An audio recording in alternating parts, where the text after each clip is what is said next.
Hi అండి. ఈరోజు recipe బఠానీ బంగాళదుంప మసాలా కర్రీ. సింపుల్గా ఎలా చేయాలో చూసేద్దాం రండి.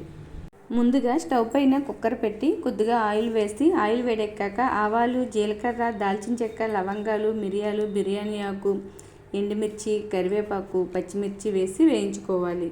తరువాత అల్లం వెల్లుల్లి పేస్టు, పసుపు వేసి వేయించుకోవాలి. తరువాత ఉల్లిపాయ ముక్కలు, టమాటా ముక్కలు, కొద్దిగా కారం, తగినంత ఉప్పు, ధనియాల పొడి, జీలకర్ర పొడి, గరం మసాలా వేసి అంతా ఒకసారి కలిపి 2 నిమిషాలు వేయించుకోవాలి. తరువాత ముందుగా నానబెట్టుకున్న బఠానీలు, కట్ చేసుకున్న బంగాళదుంపలు వేసి కలుపుకొని తగినంత వాటర్ పోసి కుక్కర్ మూత పెట్టి 3 విజిల్స్ వచ్చేంత వరకు ఉడికించుకోవాలి.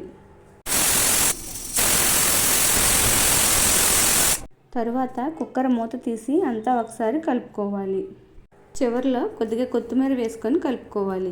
ఈ కర్రీ రైస్, చపాతీలోకి చాలా బాగుంటుందండి. మీరు కూడా ఒకసారి ట్రై చేయండి. నచ్చితే లైక్ అండ్ సబ్స్క్రైబ్.